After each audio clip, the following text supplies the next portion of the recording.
Hi, welcome back. My last guest today is Jennifer Alsup, and she is a Veterans Housing Specialist. I missed a couple of words in there, but resource specialist, right? A Veterans Housing Resource Specialist. There you go. So what does a Veterans Housing Resource Specialist do? Well, I work for the Northwest Michigan Community Action Agency, which is a service agency out in Traverse City. Lots of people know in this area NEMSCA, and I like to relate my agency to the NEMSCA of the West. And what I do is help veterans, excuse me, in the SSVF program that stands for Supportive Services for Veterans Families. And basically our aim is to try our best to eliminate veteran homelessness.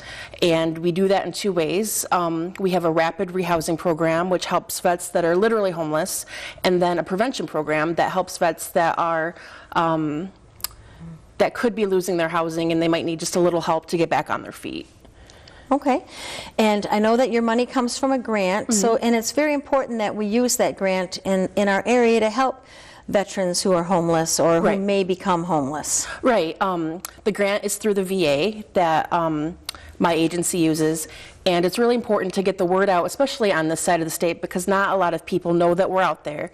And so we want to get the word out, hey, you know, we have resources to help these vets, and we want to use those resources the best we can. And now there are very defined income guidelines. Right. The vets have to be within 50% of the area median income, which kind of sounds foreign to a lot of people, but basically if it's a vet by himself, he can't have an income of more than $18,100. And then it goes up and up. A couple can't have more than, I believe it's $26,000, and families, you know, more. But it's designed for very low income vets. Okay, and the good thing about your program is you just don't get them a house, put them in the house and say, see ya. Right. We do a lot of case management. We want to get them into a rental unit and then make sure that they have a housing plan so that eventually within the few months, because we're about a six-month program, okay, so that they can eventually be self-sustaining. Okay. So if there's issues in the home like joblessness or substance abuse or budgeting or planning or family care issues, you address all of those issues with them. Right. A case manager would go in and make a plan with the family. Obviously, if there are things outside of my jurisdiction or things that I know about, I would do my best to refer to outside agencies to that vet. All right. And probably a real problem with your program is getting the word out to people. Definitely. We're not really known on this side of the state, unfortunately, and there are vets out here that need help.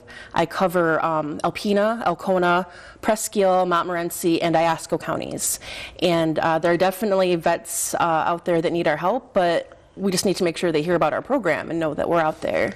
All right. Now, how do you find them the housing? Do you work with rental people in communities, or how do you help them find the actual housing? Well, I've been fortunate that so far the vets that I've worked with have had a rental place in mind. Okay. So it's just been working with that landlord, explaining our program, letting him know what he or she can expect, and going from there.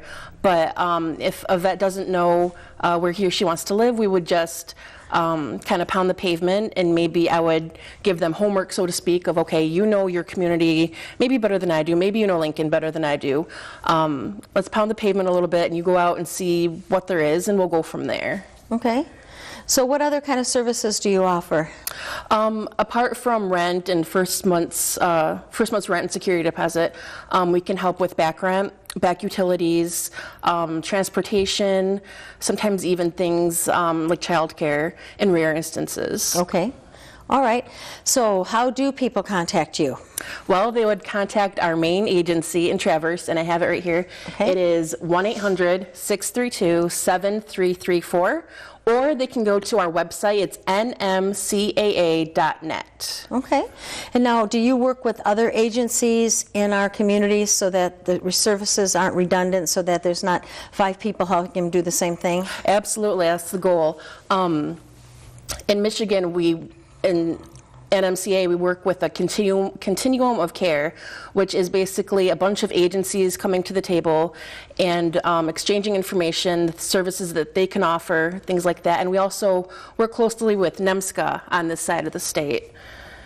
Okay. All right. Anything else on there we need to make sure we talk about?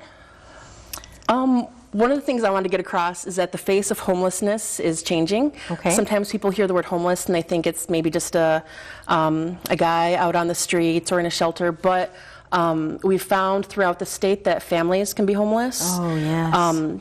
That people can be homeless as a result of domestic violence, and that sometimes people who have never even used services such as ours are utilizing them because of things like foreclosures and things like that. Yes. And the VA reports that there are 125,000 vets in the U.S. that are homeless. Wow. And 1.4 million that are at risk. And so that's one of the reasons the program was created, just so we can try to help get those numbers down a little bit. And a lot of people don't realize the services that are out there. And I know families who are homeless because of mental health issues, because of substance abuse issues, because of medical bills, because of health reasons. There's so many different reasons. And you know, the veterans have put themselves on the line for us. I'm really glad that you're out there helping and to make sure that they're safe and secure and that they have housing.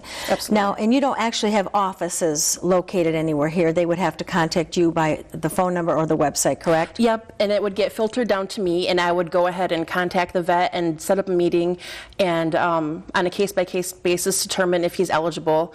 For our program, any vet that's had active duty is eligible as long as his discharge is anything but dishonorable. We cannot have any dishonorable discharges. And also, unfortunately, service members that were in the National Guard don't qualify for this program. Okay, so somebody just need to get their DD-214 Yes, paid for. DD-214 is very important. That's one of the things we need for the file, just to determine their service. Okay, and veterans that are disabled, veterans, anything just other than dishonorably discharged are eligible for the program? Absolutely, medical, general, Okay. honorable. Well, I'm really excited, and I'm more excited about the the care management part of it too, because once you just, I mean, if there had to be a reason why they're homeless to begin with. If you just get them into a home and let them go, chances are that's going to repeat again. So you have all those wonderful services to get them through, make sure that they're self-sufficient, self-sustaining, so that they can get back to being, where they want to be and being productive citizens. All right, one more time, a number to get a hold of you. 1-800-632-7334 or nmcaa.net. And if anyone else has a question or anything, I'll have your business card so they can contact me too. Wonderful, thank you. All right, thank you very much, Jennifer. Thank you. Please stay tuned for Dr. Olin Joynton following these messages. Good morning, everyone, and welcome back to Talk of the Town. I'm Olin Joynton, president of Alpena Community College. My guest this morning is Paige Lewandowski. Welcome to the show, Paige. Thank you. Thank you for having me. You're welcome, and you're an ACC student, and you're also the reigning Miss Sunrise Side pageant winner, so congratulations on that accomplishment. Where'd you grow up, Paige? I grew up in Posen, Michigan, just about 30 miles from here. And what were some of your high school interests? In high school, I played all 3 sports, basketball, softball, and volleyball. Wow. And I was in many different groups. I was in student council and National Honor Society, groups like that. I like to be involved in the extracurricular things through school and after school activities. Well, you really did it all, didn't you? And you were voted Athlete of the Year when you graduated. Yes, that is true.